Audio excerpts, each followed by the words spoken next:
Halo, Assalamualaikum warahmatullahi wabarakatuh.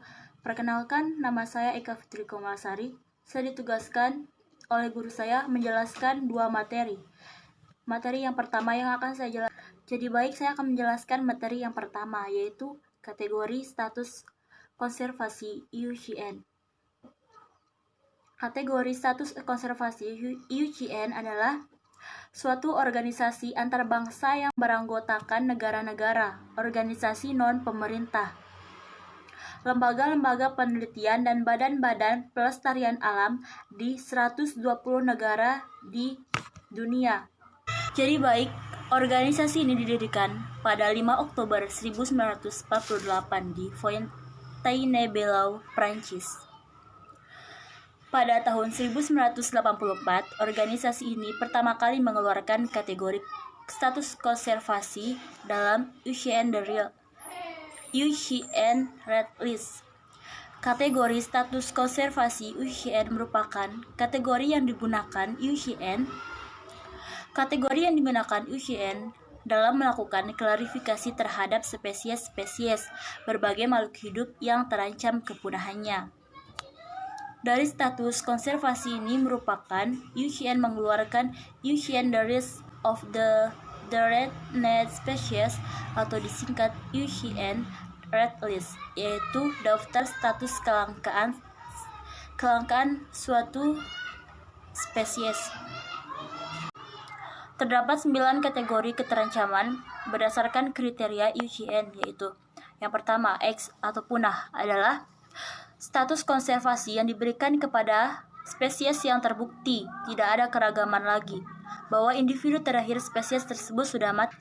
Dalam IUCN Red List tercatat 723 hewan dan 86 tumbuhan yang berstatus punah. Contoh satwa Indonesia yang telah punah diantaranya harimau Jawa dan harimau Bali.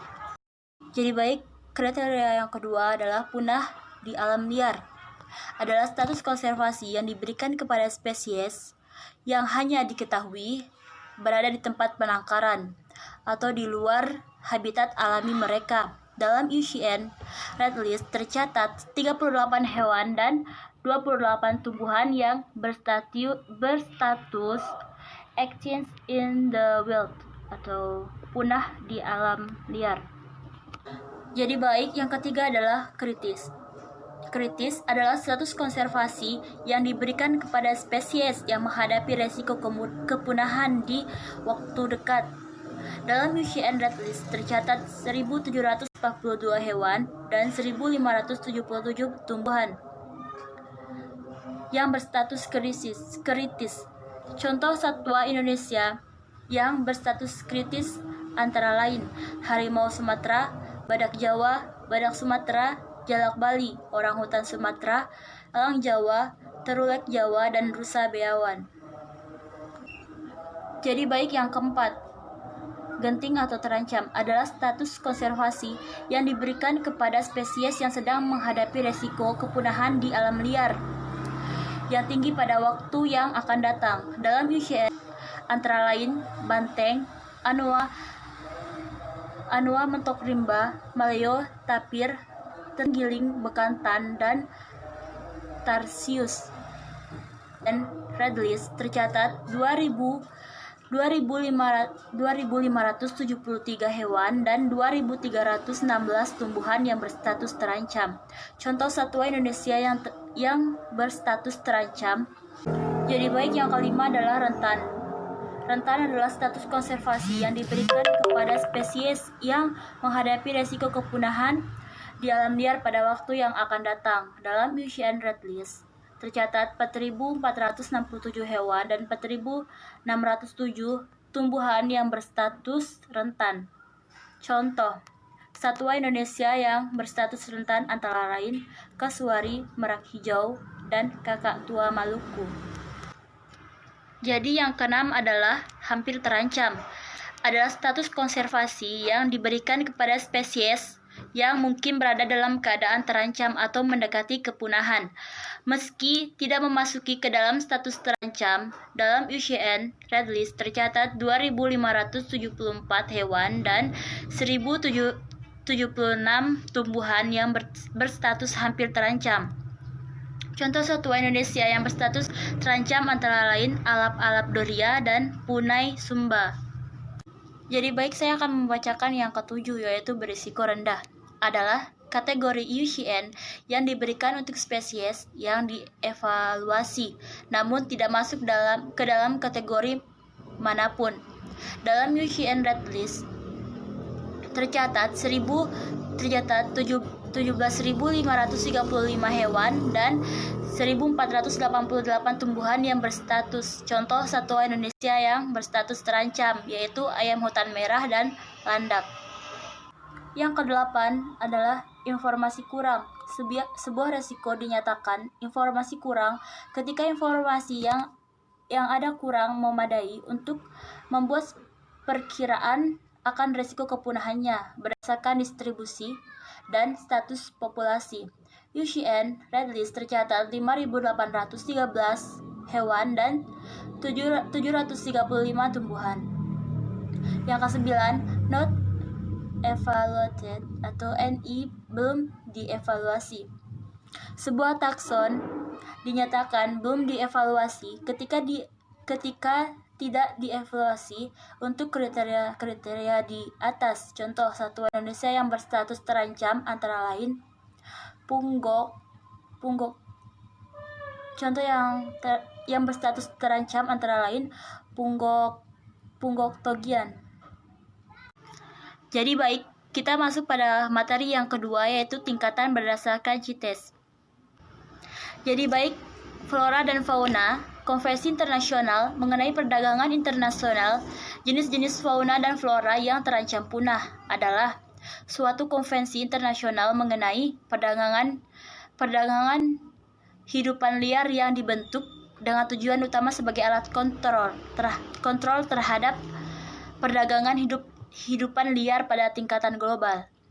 Pelaksanaan konvensi CITES mulai berlaku pada 1 Juli 1975. Berdasarkan CITES, untuk spesies-spesies tumbuhan dan hewan yang terancam punah dimuat dalam sebuah lampiran, yaitu appendix, yang menggolongkan keadaan satwa liar pada tingkatan yang terdiri dari beberapa. Yang pertama, yaitu appendix 1, adalah jenis tumbuhan dan satwa yang jumlahnya di alam sudah sangat sedikit dan dikhawatirkan akan punah. Perdagangan komersial untuk jenis-jenis yang termasuk ke dalam appendix 1 ini sama sekali tidak diperbolehkan.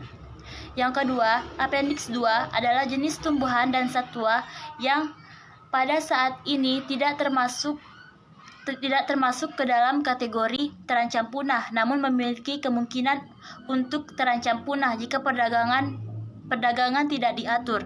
Perdagangan terhadap jenis yang termasuk appendix 2 ini dapat diperbolehkan selama otoritas pengelola manajemen authority dari negara pengekspor melakukan izin ekspor, contohnya musang bergaris, musang cengkok, dan terenggiling.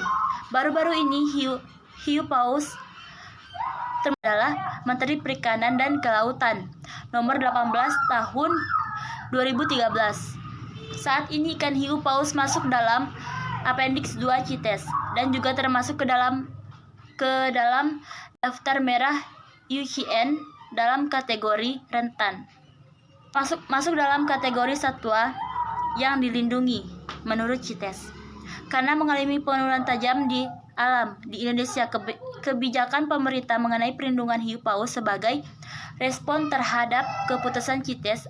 Jadi, ada beberapa faktor penyebab hiu paus masuk dalam kategori satwa dilindungi adalah sebagai berikut.